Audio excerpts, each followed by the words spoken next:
Hello friends, welcome back to my YouTube channel. कल की class में आपने पढ़ा था कावर्ग, चावर्ग, टावर्ग और तावर्ग की रेखाएं किस प्रकार बनती हैं, इनका डायरेक्शन किस ओर से किस ओर होना चाहिए और इन वर्गों के जो व्यंजन होते हैं उन्हें हम क्या कहते हैं और स्वर की परिभाषा ये कितने प्रकार के होते हैं, ये सब आप पिछली क्लास में पढ़ चुके हैं। आप स्वर के भेद को कुछ इस प्रकार भी याद कर सकते हैं, इसका स्क्रीनशॉट भी ले सकते हैं आप। ठीक है, नेक्स्ट टॉपिक है हमारा पावर्ग। पावर्ग के व्यंजन को हम पावर्ग में जितने व्यंजन होते हैं उन व्यंजन को हम इस प्रकार बनते हैं। पा हमारा बनता है लाइट ऊपर से नीचे की ओर। फा भी लाइट बनता है हमारा, लेकिन बीच में हल्का सा कट। बा हमारा पा की तरह ही बनता है, लेकिन डार्क हो जाता है ये।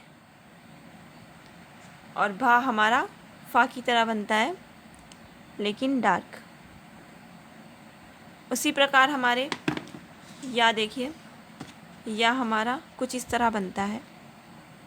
इसमें लाइट या डार्क का कुछ नहीं होता है, ये नॉर्मल बनता है। ठीक है, इसका डायरेक्शन भी नीचे से ऊपर की तरफ होता है। रा हमारा दो तरह से बनता है, नीचे से ऊपर और ये ऊपर से नीचे। इसका डायरेक्शन कुछ इस तरह है, ये नीचे से ऊपर बनता है और ये ऊपर से नीचे की तरफ। ला हमारे दो प्रकार से बनते हैं, ऐसे। आप इसको नीचे से ऊपर भी बना सकते हैं और इसको ऊपर से नीचे भी बना सकते हैं। वा हमारा या का उल्टा बनता है, कुछ इस प्रकार, नीचे से ऊपर की तरफ। सा भी हमारे दो प्रकार से बनते हैं, इस तरह, ऊपर से नीचे की तरफ, और ये भी ऊपर से नीचे की तरफ। हा भी हमारे दो प्रकार से बनते हैं, कुछ इस प्रकार, ये नीचे से ऊपर की तरफ बनता है और ये ऊपर से नीचे की तरफ बनता है। माँ देखिए हमारा, माँ भी हमारे दो प्रकार से हैं, इस तरह। ना माँ का उल्टा हो जाता है, इस तरह।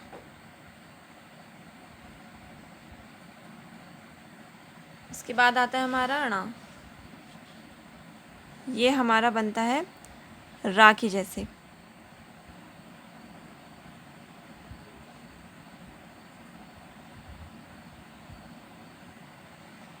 ठीक है, लेकिन बीच में कट। इसकी डायरेक्शन भी सेम रा की तरह ही है, ये भी रा हा की तरह बनता है, बीच में से कट। ये आ जाता है हमारा अंग। इंग बोलते हैं इसे।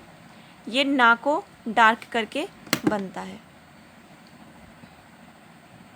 इस तरह।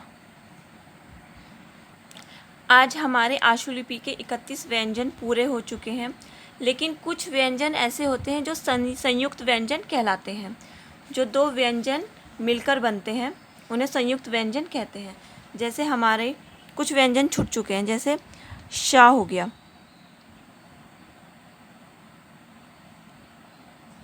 शलजम वाला शा हो गया, और णा। इसको स्टेनो में हम डार्क बनाते हैं, सा की तरह, और इसको सा की तरह ही बनाते हैं, लेकिन बीच में कट कर देते हैं। ये जो ना होता है हमारा, इसको ना की तरह बनाते हैं। लेकिन स्टेनो में जितनी रेखाएं कम हो उतना ज़्यादा सही है। तो मेरी एडवाइस यही होगी कि आप इस श और श को भी स की तरह ही बनाएं। हिंदी का इतना ज्ञान होना चाहिए कि कौन सा शब्द श से बन रहा है और कौन सा शब्द सा से बन रहा है। आज की क्लास में मेरा 31 व्यंजन ये कंप्लीट हो चुके हैं। अगर कोई मेरी पहली वीडियोस देखना चाहता है तो डिस्क्रिप्शन में मेरी वीडियोस के लिंक हैं, वो देख सकते हैं। ठीक है, आज के लिए इतना ही। Thank you.